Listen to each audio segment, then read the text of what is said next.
Hi Taurus! This is your love reading, timeless reading po ito. May mga video pa kayo dito sa Love Job channel. Marami po, baka makaresonate kayo. So panoorin niyo po. Okay, so this is timeless reading, right? Kung naka-resonate kayo, comment down. Kung hindi kayo naka-resonate, ibigay niyo po sa iba kasi general reading po ito. So isipin niyo po yung person niyo ngayon. Kahit crush yan, kahit manliligaw, kahit loss of connection sa isang tao na matagal na kayong hindi nag-usap, na curious ka sa kanya, isipin niyo po siya. Basta may connection na, may nangyaring connection. So ready? Spirit guide, ano po yung gustong sabihin ng person ni Taurus sa kanya? I need 4 cards po. Things move so fast, and I didn't know how to trust my feelings for you. Ooh.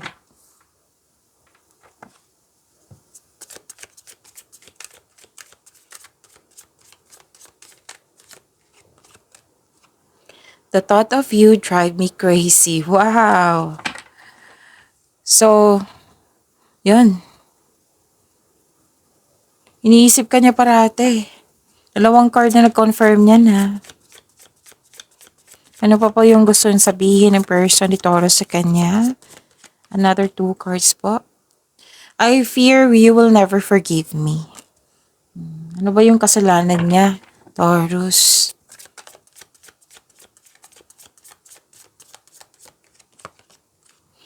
I don't understand what this connection really is.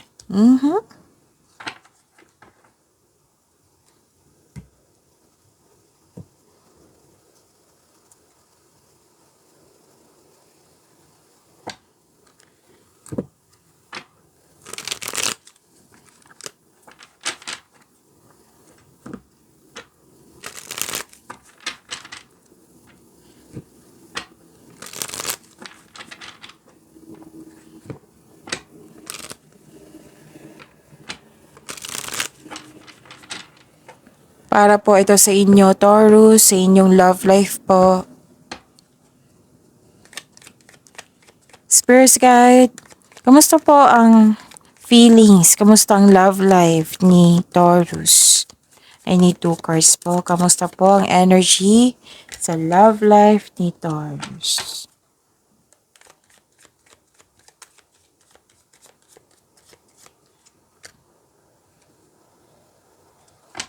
You're making yourself busy. Yan yung nakikita ko. Okay, saglit lang po.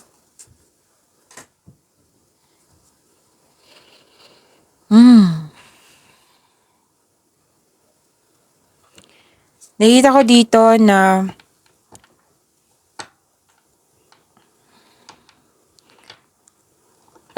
marami kang nabigay. Marami kang nabigay sa kanya. Naging generous ka, naging mabait ka sa kanya. Pero may mga question ka dito. Bakit niya ginawa? Bakit kanya pwedeng tinaksil or tinraidor? Giver ka eh. Nakita ko giver ka. Very generous. Hindi ka madamot. Thoughtful. Generous. May pera nga ako nakikita dito. Oh. Pwedeng nagbigay ka din ng pera sa kanya. Actually, that at the same time, nakita ko dito you're making yourself busy din.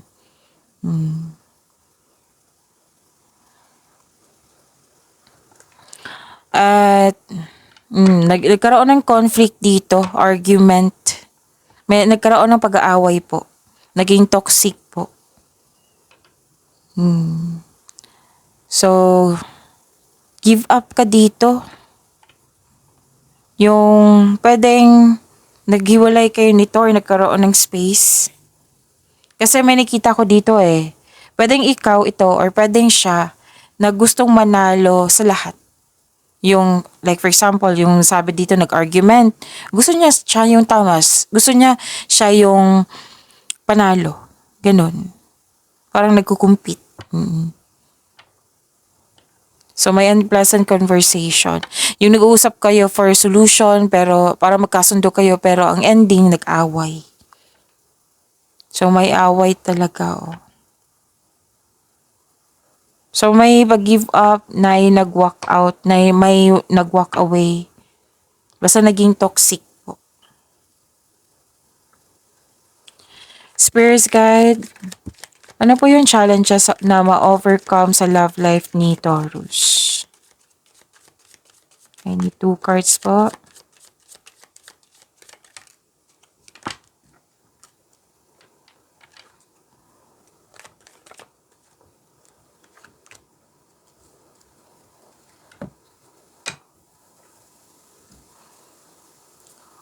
Okay, so this is,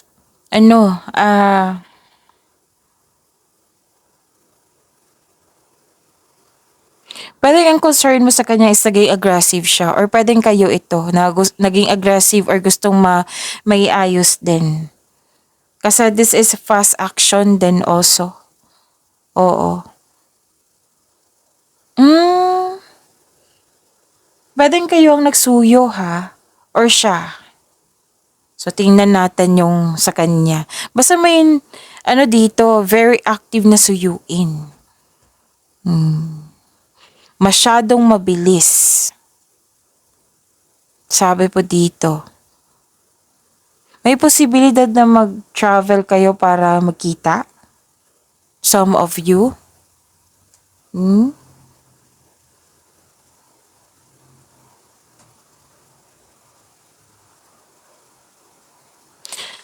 At nakikita ko dito na nagkaroon po ng na ayaw niyong tapusin yung relasyon. Parang pinipilit na magkaroon ng solusyon or pagkakasundo. Pero yun nga, ang ending na burnout. Huwag niyo daw i-pressure yung sarili niyo. Huwag niyo i-pressure yung relasyon. So may issue din dito regarding sa intriga. Pumukhang isa sa inyo naniwala. So may panulokong naganap na naging exhausted ka.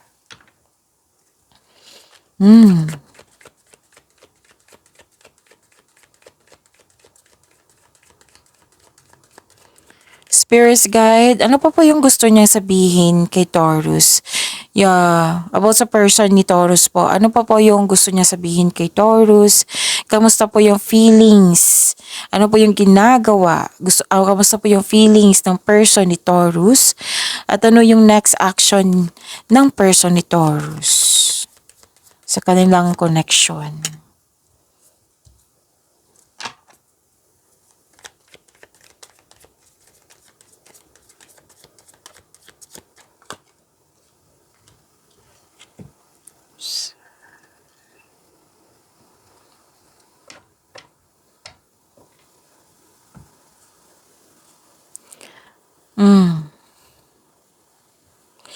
Nakita ko dito na nagkaroon po ng chismis pa rin yung isa sa dahilan na nag-away kayo. Naniwala agad. Nawalan ng panatag. At nagpadalos-dalos siya dito sa paggawa ng aksyon, pwedeng plano, na pinagsisihan niya. Tapos may siya dito Pwedeng reklamo niya sa iyo to or aminado siya na siya yung immature. Pwedeng kayong sinabihan nito na immature ha, or siya aminado siya sa kanya sarili na immature siya. Pero, itong taong ito,